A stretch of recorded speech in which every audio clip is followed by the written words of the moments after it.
My grandmother died on a Tuesday, and by Thursday my father was acting as if grief were property. I was in her kitchen when he told me, before my brother and 2 aunts, that the family would handle everything and that I should stop asking questions. He said it with the calm of a judge.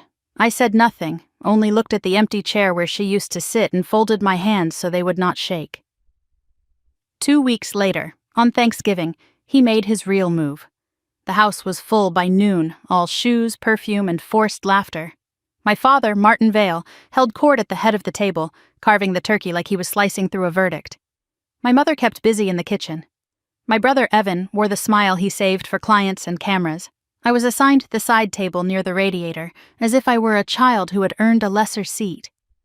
When dessert came, my father tapped his glass and announced that he would be reviewing my grandmother's estate. He said she had trusted him to protect the assets and that any confusion about her wishes was unfortunate but understandable. Then he looked at me and added, "Lena has always been sentimental. She confuses hope with entitlement."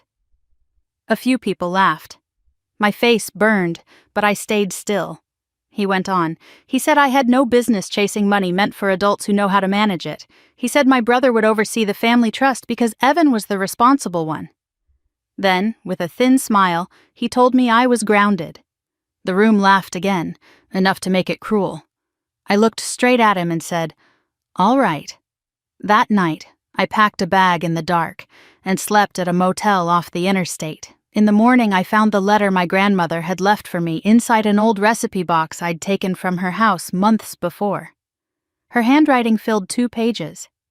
"Mara," it said, "if your father tries to rewrite my wishes, do not let him. He only respects paper when paper stands up to him. I have already prepared for this. Go to Simon Klein. He has the original trust and knows what to do." By lunch, I was in Simon Klein's office. He was a slight man with silver hair and eyes that missed nothing. He showed me the trust, the notary seal, the beneficiary line with my name, and the clause that made it irrevocable.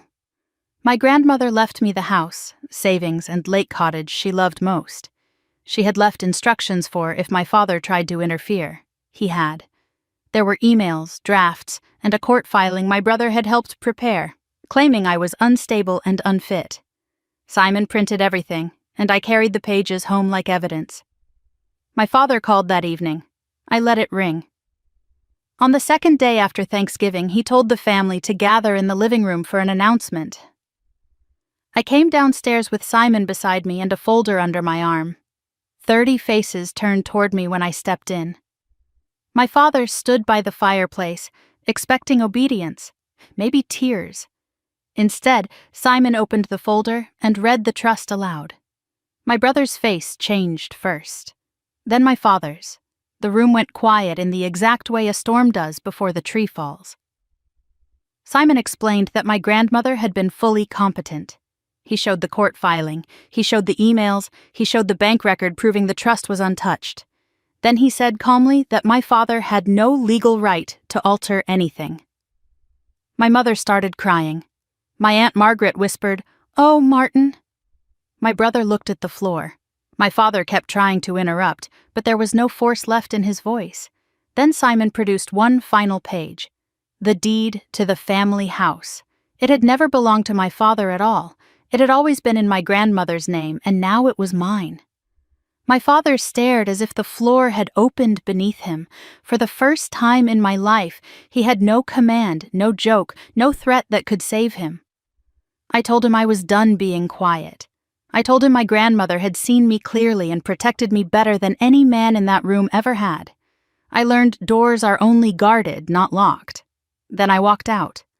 A month later, I moved into the house on the hill and planted the garden my grandmother had never lived to finish. In spring, when the peonies opened, my mother came by with coffee and apologized. I let her. My father never came. Evan tried to speak to me once, then stopped when he saw I was not interested in his version of repentance. I keep the letter in my desk and read it when I need reminding. Paper can be power, silence can end, and a woman underestimated long enough can become impossible to move.